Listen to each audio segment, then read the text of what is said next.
ಪ್ರೀತಿಯ ವೀಕ್ಷಕರಿಗೆ Shankaranand TV YouTube ವಾಹಿನಿಗೆ ಸ್ವಾಗತ ಸುಸ್ವಾಗತ. ಇವತ್ತಿನ ವಿಡಿಯೋನಲ್ಲಿ ಏಪ್ರಿಲ್ ತಿಂಗಳ ಮಾಸ ಭವಿಷ್ಯವು ಯಾವ ರೀತಿಯಾಗಿದೆ ತುಲಾ ರಾಶಿಯವರಿಗೆ ಅಂತ ನೋಡೋಣ. ಏಪ್ರಿಲ್ ತಿಂಗಳು ಅಂತ ಹೇಳ್ತಾ ಇದ್ದ ಹಾಗೆ ನಮ್ಮೆಲ್ಲರಿಗೂ ಹೊಸ ವರ್ಷ ಪ್ರಾರಂಭವಾಗ್ತದೆ, ಯುಗಾದಿ ಹಬ್ಬ ಶುರುವಾಗ್ತದೆ. ಯುಗಾದಿ ಹಬ್ಬ ಮತ್ತು ಹೊಸ ವರ್ಷದ ಹಾರ್ದಿಕ ಶುಭಾಶಯಗಳು ನನ್ನೆಲ್ಲ ವೀಕ್ಷಕರಿಗೆ.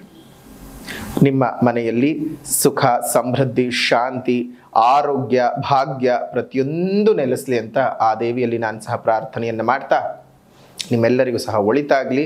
ಮತ್ತೊಮ್ಮೆ ಹೊಸ ವರ್ಷ ಮತ್ತು ಯುಗಾದಿ ಹಬ್ಬದ ಹಾರ್ದಿಕ ಶುಭಾಶಯಗಳು. ಏಪ್ರಿಲ್ ತಿಂಗಳಿನಲ್ಲಿ ಯಾವ ರೀತಿಯಾಗಿದೆ ಅಂತಂದರೆ, ತುಲಾ ರಾಶಿಯವರಿಗೆ ಯಾಕೋ ಏಪ್ರಿಲ್ ತಿಂಗಳು ಅಷ್ಟೊಂದು ಆಗಿ ಬರೋ ಲಕ್ಷಣಗಳು ಕಾಣಿಸ್ತಾ ಇಲ್ಲ. ಕಾರಣ ಒಂದು ಗ್ರಹಗತಿಗಳ ಸಂಚಾರಗಳು, ಅದೇ ರೀತಿಯಾಗಿ ತುಂಬ ಹಿನ್ನಡೆಯನ್ನು ನೋಡಬೇಕಾದಂತಹ ಸಂದರ್ಭಗಳು ಬರುವ ಸಾಧ್ಯತೆಗಳಿದ್ದಾವೆ.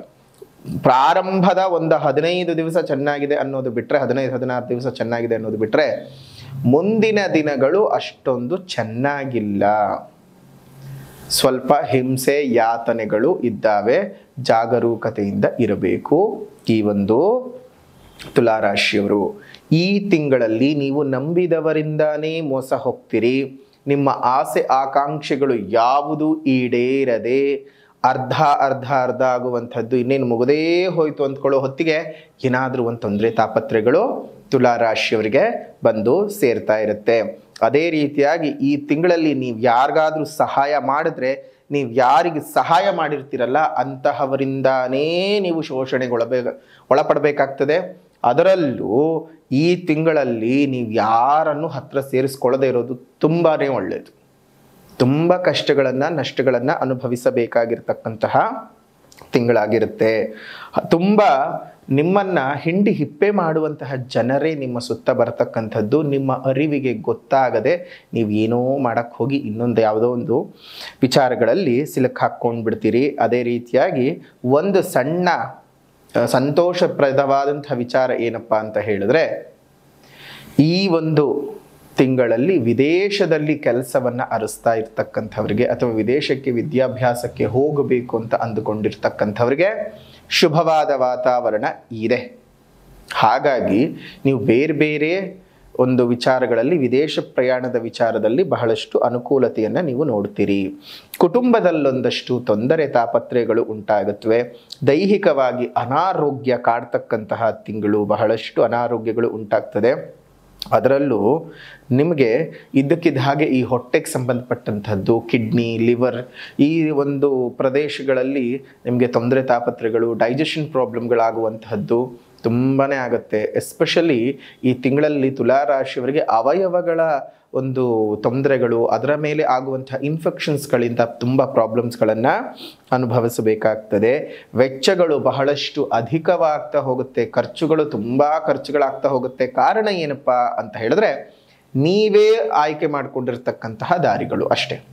ನೀವು ಅವ್ರಿಗೆ ಮಾಡೋಣ, ಇವ್ರಿಗೆ ಮಾಡೋಣ, ಈ ರೀತಿಯಾಗಿ ಮಾಡಿಕೊಂಡೇ ಸಮಸ್ಯೆಯನ್ನು ನೀವೇ ತಂದು ಹಾಕ್ಕೊಳ್ತೀರಿ. ಹುಷಾರು.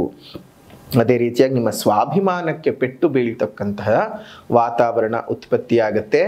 ಈ ಒಂದು ತಿಂಗಳಿನಲ್ಲಿ ತುಂಬ ಹುಷಾರಾಗಿ ಇರಿ ಏಪ್ರಿಲ್ನ ತಿಂಗಳಲ್ಲಿ.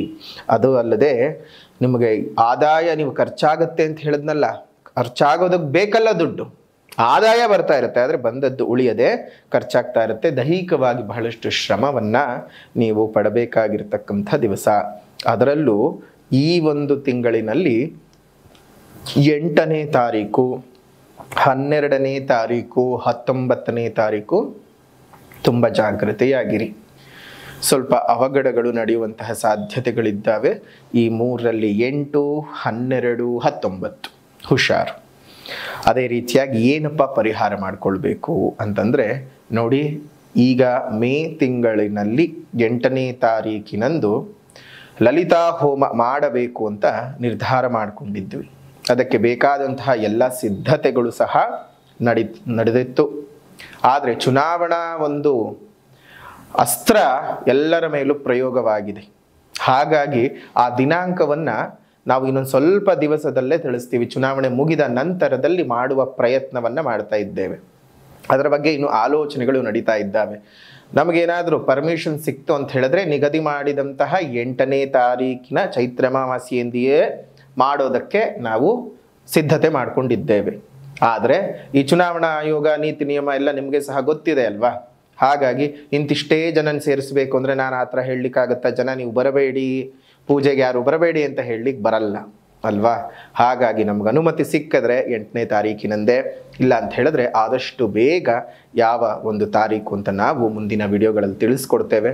ಅಲ್ಲಿವರೆಗೂ ಸ್ವಲ್ಪ ಸಮಾಧಾನವಾಗಿ ಎಲ್ಲರೂ ಇರಬೇಕು. ಜೊತೆಗೆ ತುಲಾರಾಶಿಯವರಿಗೆ ಈ ತಿಂಗಳು ನೀವು ಮಾಡ್ಕೊಳ್ಬೇಕಾದಂತಹ ಪರಿಹಾರನಾದರೂ ಏನಪ್ಪ ಅಂತ ಹೇಳಿದ್ರೆ ನೋಡಿ, ಮೊದಲನೇದಾಗಿ ಸಾಮಾಜಿಕ ಪರಿಹಾರ, ಗಿಡ ಮರಗಳನ್ನು ನೆಟ್ಟು ಪೋಷಣೆ ಮಾಡಬೇಕು. ಇನ್ನಿತರ ಜೀವಜಂತುಗಳಿಗೂ ಒಂದಿಷ್ಟು ಆಸರೆಯಾಗಿ, ಮನುಷ್ಯನಿಗೆ ನೀವೇನು ಮಾಡಬೇಕು ಅಂತ ಅಂದ್ಕೊಂಡಿದ್ದೀರಲ್ಲ ಅದನ್ನು ಮನುಷ್ಯನಿಗೆ ಬಿಟ್ಟು ಪ್ರಾಣಿ ವರ್ಗಕ್ಕೆ, ಪ್ರಕೃತಿಯ ವರ್ಗಕ್ಕೆ, ನಿಸರ್ಗಕ್ಕೆ ಮಾಡಿ. ಅದರಲ್ಲಿ ಎಷ್ಟೋ ಒಳ್ಳೆಯ ಅಂಶಗಳನ್ನು ಗಮನಿಸಬಹುದು. ಅದು ಬಿಟ್ಟು ಯಾರ್ಯಾರಿಗೋ ಮಾಡ್ತೀವಿ, ಇನ್ಯಾರಿಗೋ ಹೋಗ್ತೀವಿ, ಇನ್ಯಾರಿಗೋ ಮಾಡ್ತೀವಿ ಅಂದರೆ ಅದಷ್ಟೊಂದು ಚೆನ್ನಾಗಿರೋದಿಲ್ಲ. ಸ್ವಲ್ಪ ಹುಷಾರಾಗಿ ಇರಿ. ಅದರಲ್ಲೂ ಈ ಒಂದು ತಿಂಗಳಲ್ಲಿ ತುಂಬ ಜಾಗರೂಕತೆಯಿಂದ ಇರಬೇಕು. ನಿಮ್ಮ ಸುತ್ತಮುತ್ತ ಇರುವಂಥ ಉದ್ಯಾನವನಗಳಲ್ಲಿ ಒಂದೊಂದು ಹಣ್ಣಿನ ಗಿಡಗಳನ್ನು ನೆಟ್ಟು ಪೋಷಣೆ ಮಾಡಿಸ್ತಾ ಬನ್ನಿ. ಅದರಿಂದ ಮುಂದಿನ 4-6 ವರ್ಷಗಳಲ್ಲಿ ಅದು ಬೆಳೆದು ನಿಂತು ಹೂಗಳನ್ನು ಕೊಡ್ತಾ, ಹಣ್ಣುಗಳನ್ನು ಕೊಡ್ತಾ, ಪ್ರಾಣಿ ವರ್ಗಕ್ಕೆ, ಪಕ್ಷಿ ವರ್ಗಕ್ಕೆ ಆಸರೆಯಾಗಿ, ಆಹಾರವಾಗಿ, ನಮ್ಮೆಲ್ಲರಿಗೂ ಮನುಷ್ಯನಿಗೆ ಪ್ರಾಣವಾಯುವನ್ನು ಕೊಡುವಂತಹ ಮರವಾಗಿ ಬೆಳೆದು ನಿಲ್ತದೆ. ಅದರಿಂದ ನಮ್ಮೆಲ್ಲರಿಗೂ ಸುಖ ಸೌಖ್ಯಗಳು ಉಂಟಾಗ್ತದೆ. ಅದೇ ರೀತಿಯಾಗಿ ದೇವರನ್ನ ಮೆಚ್ಚಿಸೋ ಕೆಲಸ ಬೇಡ.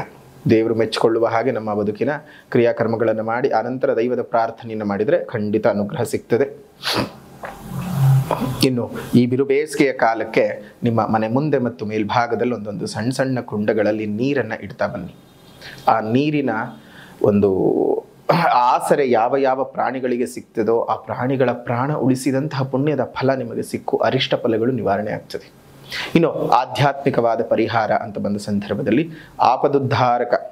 ಆಪದುದ್ಧಾರಕ ದೀಪದುರ್ಗ ಸ್ತೋತ್ರವನ್ನು ಪಠಣ ಮಾಡ್ತಾ ಬನ್ನಿ. ಆದಷ್ಟು ಶುಭ ಫಲಗಳು ನಿಮಗೆ ಸಿಗುತ್ತೆ.